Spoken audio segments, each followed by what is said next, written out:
Ya, bismillahirrahmanirrahim. Assalamualaikum warahmatullahi wabarakatuh. Ada dengar suara? Ada Pak, ada. Ada Oh Pak. ya, saya tidak disalam, tidak dijawab salam. Jadi saya ulangi. Assalamualaikum warahmatullahi wabarakatuh. Waalaikumsalam warahmatullahi wabarakatuh. Ya, alhamdulillah, puji syukur pada Allah. Ini pertemuan perdana kita kuliah tentang bandar udara. Yang mudah-mudahan bisa online juga, offline dan online kayak sekarang online. Untuk offline ada diberikan tanggal khusus itu sekitar 26 sampai 30. Kelihatannya kalau begitu ya cuma satu kali mungkin 1 bulan bisa offline. Kalau kita syukuri kita diberikan kesehatan, sehat walafiat, yang mudah-mudahan bisa selesai kuliahnya juga sehat-sehat dan bisa dapatkan nilai yang baik. Kalau ada enggak, kita tidak lupa sebagai umat Islam mengucapkan salawat dan salam semoga Allah Ta'ala berikan kepada Nabi Allah Muhammad SAW, keluarga, sahabat, dan pengikutnya sampai akhir zaman. Nah, sekarang untuk awal pertemuan kita ini, kita akan bahas tentang kontrak perkuliahan. Kita kuliah bandar udara. Ini saya jalan. Nah, mata kuliah ini namanya bandar udara. Ini ada kode mata kuliahnya. KK 392. Terganjil ya, menggunakan SKK singkatan. Dia ada terdiri 2 SKS. Jadi maksud 2 SKS ini belajar 2 jam. Di rumah juga belajar mandiri 2 jam. Jadi kerjakan tugas 2 jam. Ini waktunya harusnya dalam setiap minggu, setiap pekan. Setiap pekan kan 1 kali pertemuan. Jadi 2 jam. Belajar di rumah 2 jam. Jadi belajar mandiri 2 jam. Jadi, ini nama saya sudah dikenal ya. Kita bertemu kembali dari semester yang lalu juga ada mata kuliah. Sekarang kembali lagi kita kuliah. Sudah semester ganjil, sekarang sudah tahun 2022. 2022 dan periode 2022-2023. Jadi sekarang kita belajar dengan kelas B, kelas A atau kelas B? Kelas B sekarang ya. Ya. Ini jadwalnya belum disesuaikan. Hari Rabu berarti untuk kelas B jam 10 sampai selesai.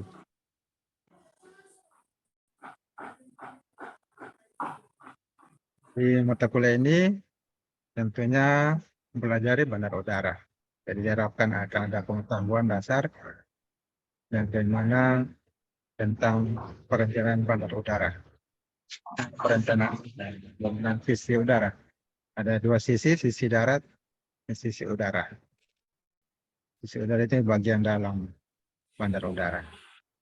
Jadi diharapkan bisa tahu, bisa paham tentang bandar udara.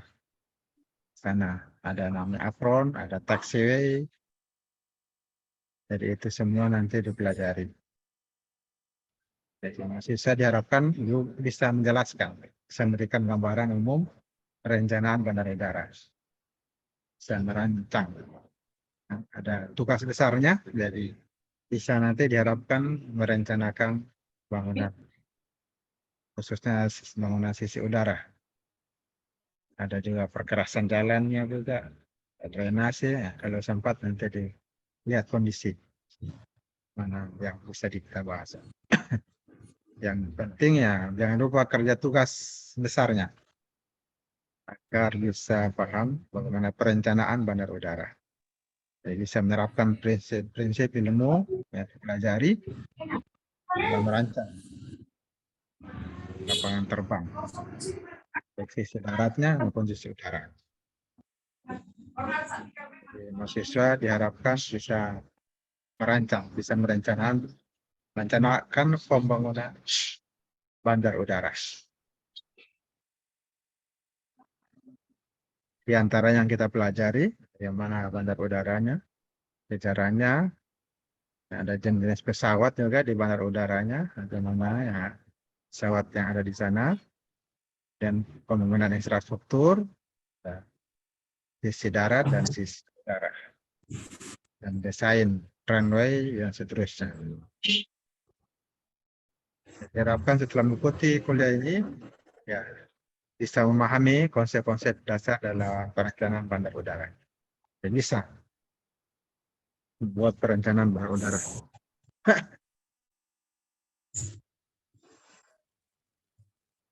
Kalkulasi pelayanan dan seterusnya. Kalau bisa juga merencanakan perkerasan jalannya. Kemitik bandar udara. Ada juga drenasenya. Ada talutnya sekarang sementara dibangun. Bahkan ada yang mahasiswa teknik sipil Indonesia yang ambil tugas akhir di sana. Talutnya ada perhitungan penggunaan alat-alat ya, jadikan tugas akhir.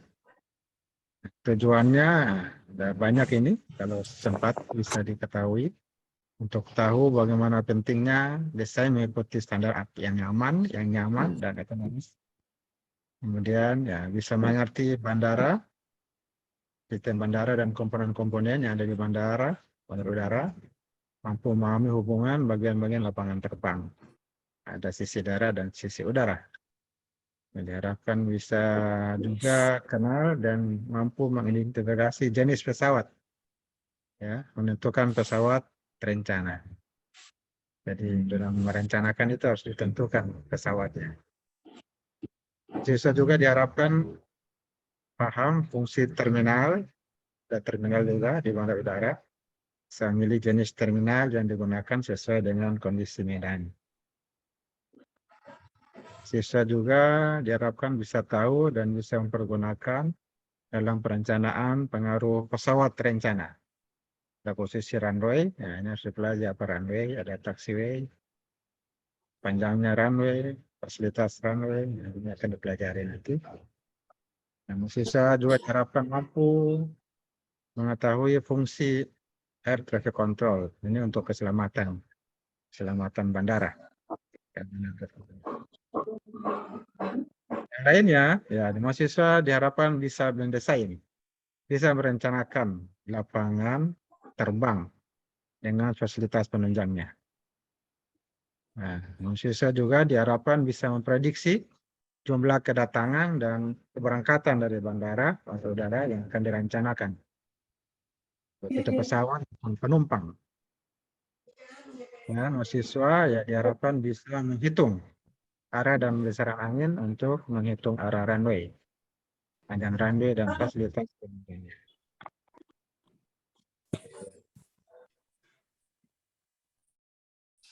Nah, untuk tugasnya, setiap bahan kuliah, materi kuliah nanti diharapkan ya dibaca sebelum kuliah. Jadi materinya sudah di-upload di classroom, ya, di-upload. Nanti mungkin ada tambahan lagi materi. Sejarah, nah, seterusnya. Sudah ada materi di classroom. Jadi sebaiknya dibaca dulu supaya bisa ada pemahaman sebelumnya tentang materi yang akan dibahas pada pertemuan berikut. Kemudian ada juga tugas mandiri, ya, tugas individu yang akan diberikan setiap akhir pembahasan. Setiap akhir pembahasan materi ada tugas dan itu wajib dikerjakan, nah, karena ada nilainya. Paling banyak nilainya tugas. Sekitar 45% itu ada sini nanti lihat. Kalau ada materi yang dianggap sulit, nah, didiskusikan bisa. Jadi tugasnya itu ada di materi. Jadi materi di sampingnya ada tugas nanti dibuat. Tidak sudah ada soalnya itu. Jadi soalnya sudah ada jawabannya di materi. Nah, kalau ada yang perlu didiskusikan, bisa didiskusikan pada pertemuan pekan berikutnya. Jadi sebaiknya tugasnya itu dikerjakan dan dikumpul pada satu pekan ya, pertemuan berikutnya 1 minggu. Pertemuan berikutnya harusnya sudah terkumpul. Ya, tidak menumpuk. Kemudian ini penentuan nilai untuk nilai evaluasi tengah semester atau UTS dan UAS. Nah, evaluasi akhir semester itu 25% masing-masing. Nah, tugas ini yang banyak, 45%. Karena setiap materi ada tugas, jadi sebaiknya tugasnya dikerjakan. Kehadiran juga dan nilainya 5%. Jadi 100%. Ini kalau sempat, bagus ada tugas untuk persentase, ini tugas kelompok. Tugas individu nanti, kalau sempat nanti saya buat tugas untuk kelompok. Jadi ada yang presentasi. Ya, tentang materi, apa yang diajarkan itu, materi yang diajarkan itu saja yang dipresentasikan. Jadi bisa belajar untuk percaya diri, belajar untuk tampil ya, karena ke depan kalau mahasiswa akan tampil di depan masyarakat. Jadi latihan keberanian. Materinya sudah ada ini, tinggal diedit saja, dibuat kesimpulan dan dipresentasikan. Mungkin PowerPoint, dalam bentuk PowerPoint. Bisa lewat sini Zoom atau offline ya, offline atau Zoom. Kalau Zoom ya bisa seperti saya ini. Ini materi PowerPoint ya, kemudian dipresentasikan. Oh, ini sudah waktu yang sudah diedit ini. Ada kelas A, kelas B, ya kelas A nanti besok, ini kelas B sekarang. Kemudian UTS seperti biasa pertemuan setelah pertemuan itu juga pertemuan ke-8. Nah, ujian akhir nanti dijadwalkan fakultas di akhir perkuliahan. Biasanya ya offline di kampus. Ini aturan kita kuliah. Jadi sudah ada jadwal jam 10. Ini usahakan jam 10 kita kuliah. Ini kalau offline di kampus ya, kalau terlambat maka kuliah ditiadakan. Terlambat 30 menit dosen ya, jadi kemungkinan tidak datang dosen itu. Dan bisa diganti ya, carikan waktu pengganti. Kapan ada waktu kosong antara dosen dan mahasiswa. Untuk dosen ya, harus berpakaian rapi, tidak merokok ya dalam kelas. Nah, mengganggu yang lain. Tidak boleh mengucapkan kata-kata yang menyinggung identitas, agama, dan sebagainya. Dan memberitahu bahan referensi. Nah, di sini ada bahan referensi. Untuk mahasiswa, ada untuk dosen, untuk mahasiswa juga. Jadi kalau offline nanti harus hadir di tepat waktu. Terlambat 10 menit, tidak boleh masuk. Tidak diperkenankan untuk bisa kuliah. Nah, mahasiswa juga ya diharapkan sama dengan dosen pakaiannya rapi, pakai sepatu kalau ke kampus, kemeja, atau ada keraknya kaos. Sopan, tidak menggunakan pakaian ketat dan pendek. Ini bahaya kalau pakaian pendek, apalagi perempuan. Dan kalau ada pertanyaan berkaitan dengan pembahasan, tidak terbatas hanya harus di kelas, bisa di luar kelas juga, bisa diskusi. Dan tidak boleh merokok, sama dengan dosen tidak boleh merokok juga dalam kelas, mengganggu yang lain, mengganggu kesehatan. Nah, segala bentuk komunikasi ya, harus dibuat silent ya, ada kode mode silent bisa dipilih supaya tidak ada suara. Kalau tidak dimatikan di silent, mode silent. Bolehkan izin tidak masuk dengan surat keterangan sakit. Kalau sakit, buat surat keterangan supaya diberikan izin sakit. Atau izin lainnya mungkin ada urusan. Buat surat keterangan.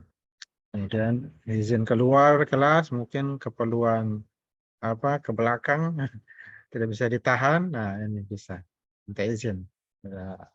Sopan santunnya, adab-adabnya.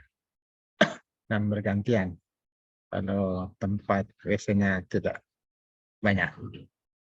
Mahasiswa juga yang kalau dia diketahui plagiat, ada tugas dia plagiat, malah nama temannya sendiri dia tidak rubah, yang menyontek. Nah, ini membuat kecurangan. Nah, kalau ketahuan dia dapatkan sanksi.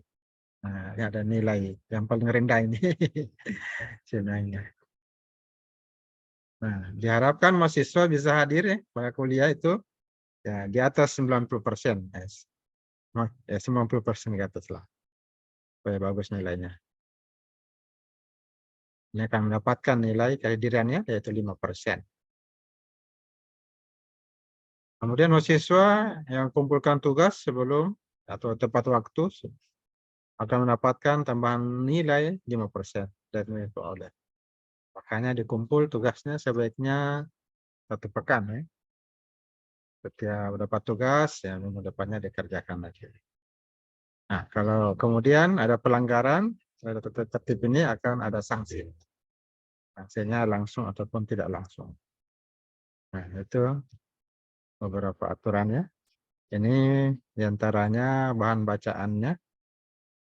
Dan ada banyak artikel juga di internet. Tugas akhir ada di internet. Ya.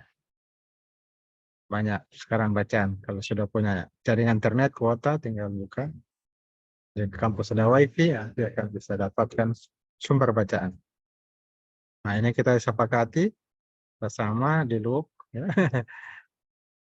Saya dosennya dan mahasiswa. Ini cuma konsep ya, kalau mau tanda tangan, ini yang nama NPN tanda tangan. Jadi kita kuliah kita ya, membuat kontrak perkuliahan seperti ini. Ya. Jadi untuk kuliah kita hari ini kita membahas kontrak perkuliahan saja. Ya. Ada yang mau bertanya atau menanggapi atau menambahkan, ada yang kurang? Bagaimana pendapatnya kita kuliah seperti ini? Tetap sekarang tanggal 26 berarti pekan depan bisa di kampus. Teman kedua itu 26 sampai 30 berarti bisa di kampus. Offline ya? Ya, boleh. Setelah itu dilihat lagi jadwal dari fakultas, apakah bisa offline atau online. Ya, sampai di sini dulu kuliahnya. Di foto, ini saya bisa foto.